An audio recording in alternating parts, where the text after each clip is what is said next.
All right. Hi, guys.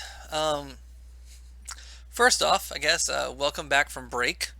I hope you guys had a halfway decent break. My break was tumultuous, to say the least. My wife brought COVID home right around Thanksgiving, and it kicked my butt for about 3 weeks, along with my wife's butt. And I'm only really, it wasn't until about Christmas that I started feeling normal again.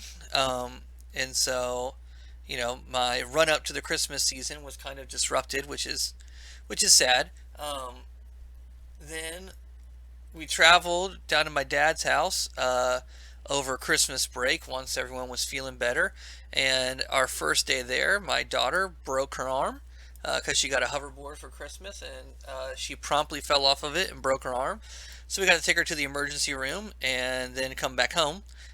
So still waiting on the bill from that one. And then I spent the rest of break just kind of not doing much of anything, watching some Star Trek, reading some books, painting, just kind of trying to woo-saw a little bit. I took down all my Christmas decorations, did some chores around here, hung out with my dogs and my family. And that's kind of about it. I hope your break was at least a little bit better than mine. I hope it wasn't quite as traumatic or disastrous. Um, before I get into talking about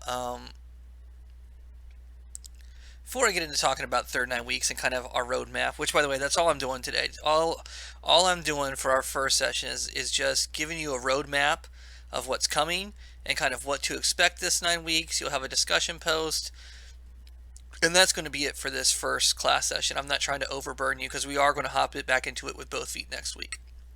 But before we get into all that, um, I would be remiss if I didn't talk a little bit about today.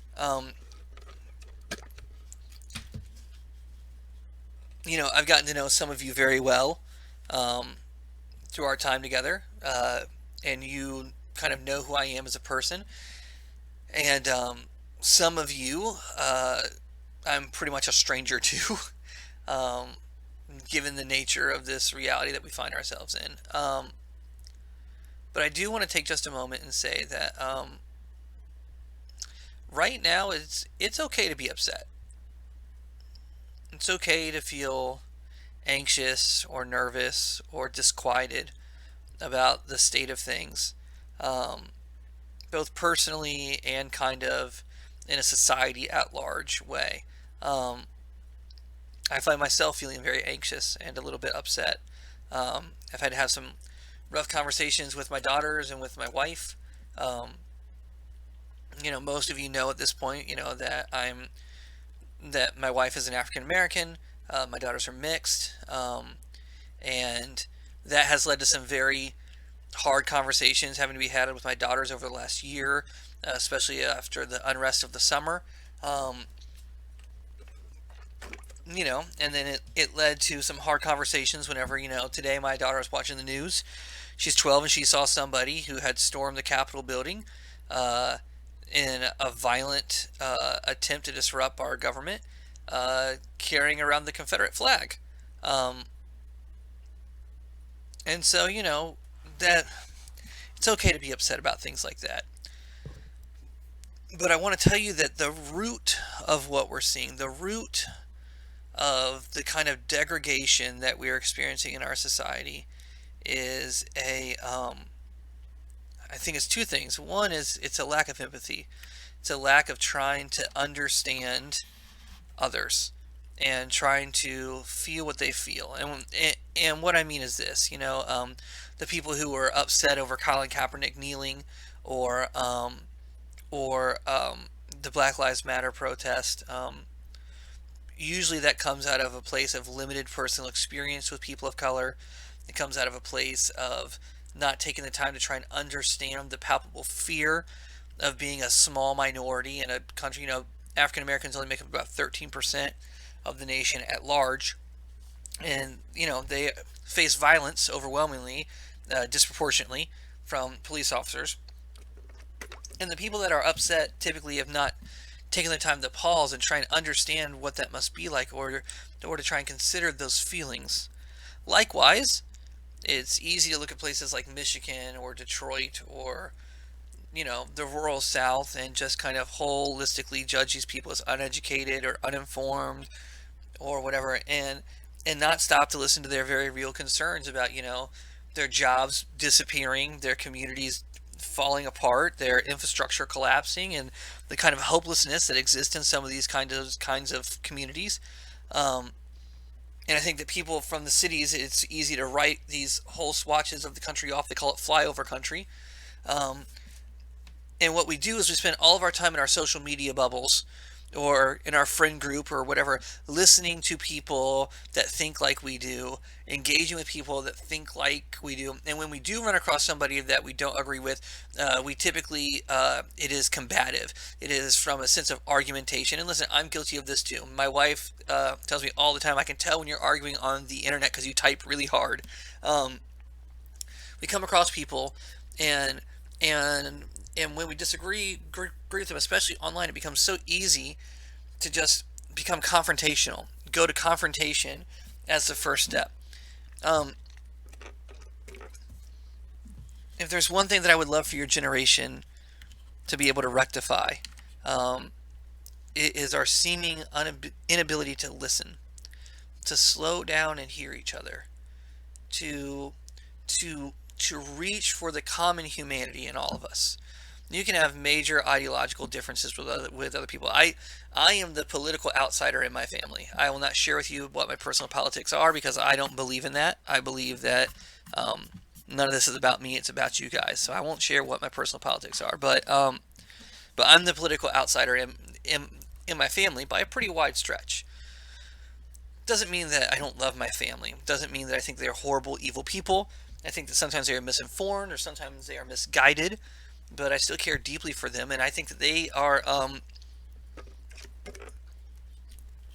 trying to be the best people that they can be, and the only way that we can ever find a way to be with each other and find our common ground is by listening. It's by seeking first to understand. A guy named Stephen Covey wrote a book called The 7 Habits of Highly Effective People, and I think most of it's crap. But he he's got a couple of good ones in there. One is sharpening the saw, which is about continually learning and always trying to stay sharp and be better. And then the other one is anytime that you're seeking communication, anytime that you're engaging with other people, the first thing that you should try and do is understand them. Because if you can understand them, then you can build off of that, and all these other things kind of take care of themselves. Um, we seem to have forgotten that as a people. We seem to have forgotten that as a nation. Um, and that's a very sad thing, and I'm very disheartened by it.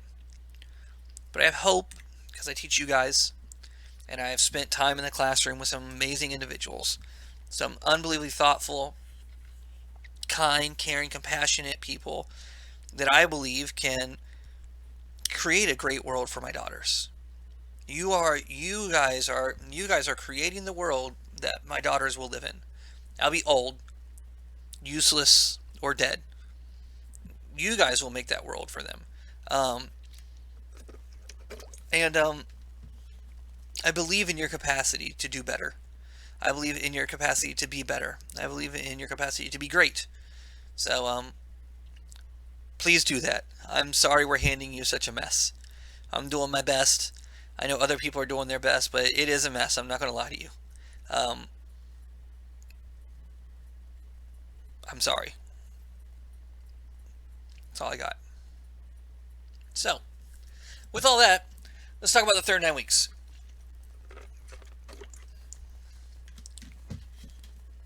So,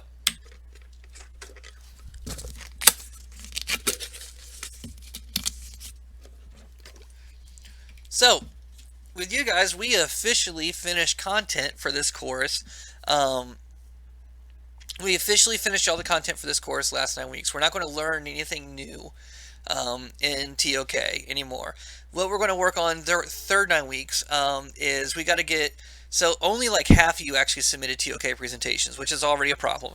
And so we've got to get the rest of you to get presentations uploaded so that way I can grade them and submit them according to the IB rubric. And then we've got to get everyone to get their documentation uploaded into ManageBack. So we're going to have some tutorials on how to do that explicitly. I'm going to take you step by step how to upload it, what all it is that you need to fill out. I'll put up some exemplars as well, so that way you can see what completed forms look like. So that'll be the beginning of the third 9 weeks.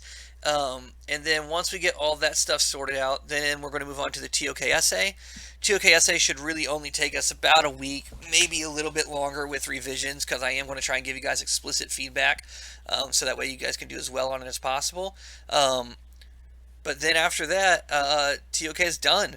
We do need to finish up extended essays. So probably the end of the third 9 weeks, what I'm going to start doing is, instead of weekly class sessions, I'm going to be scheduling you guys individually for one-on-one EE kind of catch-up meetings. See where you're at with your supervisors, see where you're at on your research, see where you're at on your writing. Doing my best to get you guys as set up as possible for the extended essay, so that way you can be successful there. We are going to be uploading the extended essay through ManageBack as well. So luckily, once you figure that out with TOK, it's not so hard to do with the extended essay. Then that'll be that. And then honestly, once we're done with the extended essay, TOK really just becomes a class for you to work on IAs for other courses. I've been known to help a student with a math IA or with a biology IA in the past, depending on what it is that you're doing and how much help I can be. But it's been known to happen. So, if that's something that we need, we can make time for that. It all becomes really, really flexible once we get done with all of our assessments and the extended essay. All that stuff is due in like the middle of February, though, so we are kind of on a time crunch to get that stuff done. But yeah, that's basically it. And then it's going to be getting ready for graduation. Um, we'll do some Q&A days with any questions you guys have about next steps in your life. What do you do once you leave high school? What do you do in college? We'll do some of that stuff. Yeah, and then that'll be that. So anyways, that's all I got for this week. Have a good one. Be safe. Be happy.